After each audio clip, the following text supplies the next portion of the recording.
Esta semana, la Real Academia de las Ciencias de Suecia concedió el Premio Nobel de Economía a los economistas Daron Acemoglu y Simon Johnson del MIT, el Instituto Tecnológico de Massachusetts, así como al economista James Robinson de la Universidad de Chicago. En el anuncio oficial, la Real Academia informó que el premio se otorgaba a estos tres académicos por sus contribuciones al entendimiento de cómo las instituciones se forman y cómo las mismas tienen efectos sobre la prosperidad de los países. Tomando la noticia como disparador, les proponemos este enfoque hoy. Vamos a adentrarnos en las contribuciones más importantes que estos autores han realizado a la ciencia económica, y para eso estamos con el economista Luciano Magnífico, gerente en Exante. Luciano, ¿qué tal? Buen día, ¿cómo estás? Buen día, todo muy bien, ¿y ustedes? No está. Luciano, probando, 1, 2. Yo los escucho. Ahí, ahora sí. Todo bien. Luciano, a ver, ¿cómo vieron el anuncio de los ganadores del Nobel de este año? Estaba... hola, probando. Sí, yo te escucho. Lo técnico se desacomoda. Ahí, ahora sí. ¿Estamos todos? A ver, Luciano, 1, 2, 3. Yo los escucho. Bueno, perfecto. ahora sí, la pregunta. Sí, te decía, ¿cómo vieron el anuncio de los ganadores del Nobel de este año? ¿Estaba dentro de lo esperado o digamos, estos nombres fueron una sorpresa? A ver, el Nobel premia los aportes que hacen los ganadores a la ciencia económica durante toda su trayectoria académica. Por lo tanto, predecir los ganadores de un año en particular es un tema bastante complejo. Sin embargo, también es cierto que desde hace un buen tiempo se da prácticamente por descontado que Daron Acemoglu iba a ganar este galardón en algún momento por la enorme contribución, tanto en calidad como en cantidad, que ha hecho a diversas ramas de la economía. En este caso, el Comité del Nobel decidió premiarlo quizás por su contribución más destacada, incluyendo, lógicamente, también en el premio a quienes han sido sus coautores habituales en esta temática. Vale decir, también cuentan con una trayectoria muy notable. Uh-huh. Recién Emiliano comentaba que el Nobel fue otorgado por los aportes de los premiados al análisis de las instituciones y a los efectos que generaron sobre la prosperidad de los países. ¿Qué implica concretamente esto? ¿Podemos explicarlo? Sí, a ver, la diferencia de prosperidad que existen entre países suelen estar en el debate de tanto en tanto. En particular, lo que son las últimas cifras apuntan a que el 20% de los países más ricos son unas 30 veces más ricos que el 20% de los países más pobres.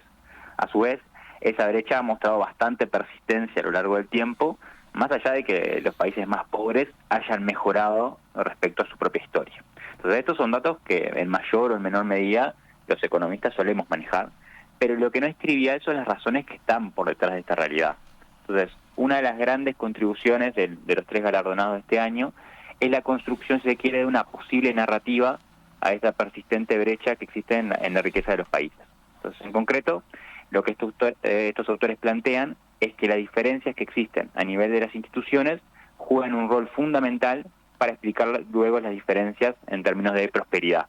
Pero aún más importante quizás es que estos autores también han contribuido en el diseño de investigaciones que permitan poner sobre la mesa evidencia más o menos robusta que respalde esa teoría. Uh-huh.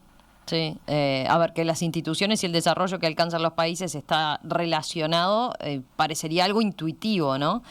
¿Por qué es tan difícil a veces encontrar evidencia de esa relación y por qué lo resaltás sobre todo? A ver, tal como decís, la relación entre estas variables viene siendo discutida hace muchísimo tiempo. Por ejemplo, el considerado como padre de la economía, Adam Smith, escribió sobre esto en el siglo XVIII, más cerca en el tiempo, e incluso se han dado premio Nobel por temas relacionados. Por ejemplo, el caso más notorio quizás sea el caso de Douglas North en la década del 90. Sin embargo, la dificultad en encontrar evidencia robusta se basa en un concepto que los economistas repetimos mucho, y es que correlación no es lo mismo que causalidad.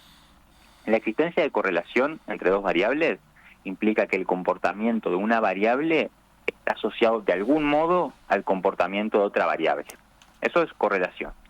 La existencia de causalidad implica el cumplimiento de un requisito que es más exigente, que es que el movimiento de una variable no solo está relacionado al movimiento de la otra variable, sino que además causa esa reacción de la segunda variable. Entonces es un poco más exigente.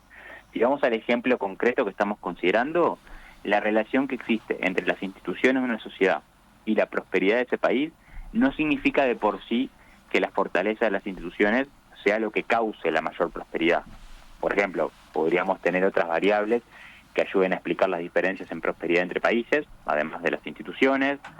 También podría darse que exista una relación de causalidad, pero que vaya en el sentido opuesto. ¿Qué significa esto? Que la prosperidad de un país sea de hecho lo que cause un fortalecimiento de las instituciones y no viceversa. Entonces, como decía antes, no es nada fácil diseñar mecanismos que nos permitan encontrar evidencia robusta de que instituciones más fuertes explican niveles de prosperidad más altos, que es lo que, si se quiere, proponen estos autores.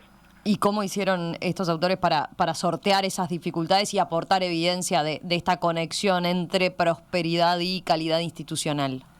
A ver, ahí hay algunas críticas metodológicas, pero lo que en general se destaca de estos autores es la creatividad para generar evidencia relativamente sólida de sus teorías. Entonces, un ejemplo de ello es que gran parte de la investigación que ha realizado sobre este tema se basa en analizar los procesos de colonización europea en diferentes partes del mundo. A ver, ¿y cuál sería el vínculo que intentan establecer ahí con su teoría general?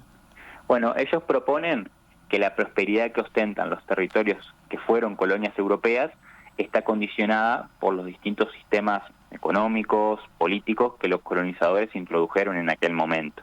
Entonces, en concreto, hay un libro muy famoso titulado ¿Por qué fracasan las naciones?, de Acemoglu y Robinson, en el que se analiza la existencia de dos posibles tipos de instituciones en dichas colonias, las llamadas extractivas y las llamadas inclusivas. Entonces, las instituciones extractivas están relacionadas a sistemas en los que los recursos existentes fueron explotados a expensas del grueso de la población, con la complicidad de un pequeño grupo social, la élite, y con limitaciones democráticas muy grandes.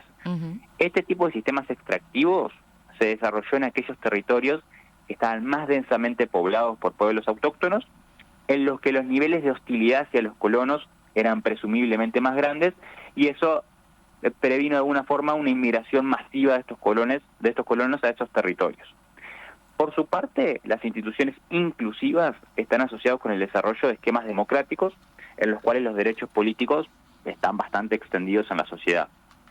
Estos sistemas se vieron en colonias que inicialmente estaban menos densamente poblados y por ende, de alguna forma, eran más propicias para una erradicación de colonos en dichas tierras. Entonces, en ese sentido, para generar los incentivos adecuados para que esos colonos participaran activamente en el desarrollo de la colonia, se optó por la implementación de sistemas que de alguna forma salvaguardaran los derechos de esos ciudadanos. Entonces, para ir al grano, el resultado del que arriban en ese análisis es que los lugares en los que se generaron instituciones extractivas tuvieron un peor desempeño posterior, mientras que los países con instituciones inclusivas tuvieron niveles de prosperidad más altos. Esto está asociado a la existencia de una cierta reversión a la fortuna, que es un término que también fue acuñado por estos economistas. ¿Qué es esta reversión a la fortuna? ¿Podemos explicarlo un poquito?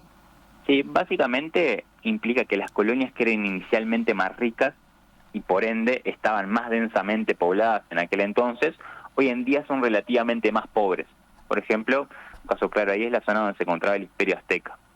Por otro lado, las colonias que inicialmente eran más pobres y que por ende estaban menos densamente poblados, hoy están entre los territorios más ricos. Por ejemplo, algunas partes de Estados Unidos y Canadá.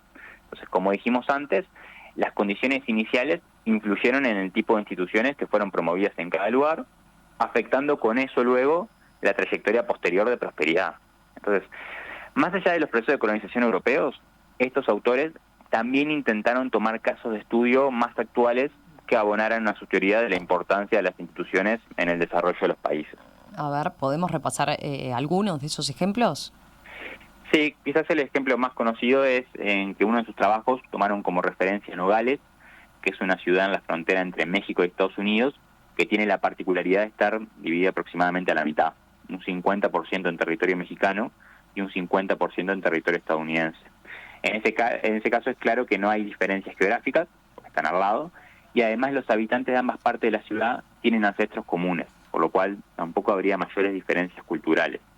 Sin embargo, la parte de la ciudad que se ubica en territorio de Estados Unidos es más rica que la parte que se ubica en el territorio mexicano. Por lo tanto, los autores concluyen en ese estudio que la única diferencia significativa entre ambas zonas de la misma ciudad es el tipo de instituciones que las rigen. Una enmarcada en el contexto institucional más fuerte de los Estados Unidos y la otra en un contexto de mayor inestabilidad, como es el caso de México. Uh-huh. Por lo que estuvimos discutiendo, las instituciones pueden tener efectos de muy largo plazo, ¿no?, sobre la prosperidad. Ahora, ¿pueden instituciones del tipo extractivo que mencionabas antes cambiar eventualmente o están condicionadas por el devenir histórico, digamos? A ver, los galardonados construyeron un modelo en el que intentan explicar cómo pueden transformarse las instituciones, basado básicamente en 3 componentes. El primer componente es el conflicto sobre quién toma las decisiones, si la élite o las masas. Luego tenemos un segundo componente, que es que incluso en sistemas menos democráticos, las masas sociales pueden a veces ejercer el poder, por ejemplo a través de la movilización y el desafío a las élites. Y tenemos un último componente, que es el llamado problema de compromiso, que significa que ante la falta de credibilidad que pueden tener promesas de reformas, a veces las élites tienen como única alternativa viable entregar el poder de decidir a la propia población. De hecho, este modelo ha sido usado para explicar, por ejemplo, los procesos de democratización en Europa Occidental a finales del siglo XIX, principios del siglo XX, y si se quiere dar una cierta luz de esperanza a esos territorios o países que están más condicionados por la calidad de sus instituciones. Luciano, gracias por este análisis, por este repaso sobre el aporte que hicieron los economistas galardonados con el Nobel de Economía 2024. Cuáles fueron sus principales contribuciones a la ciencia económica, qué nos aportan al día de hoy. Volvemos a conversar con ustedes en los próximos días, ¿te parece? Perfecto, hasta la próxima. Chau, chau.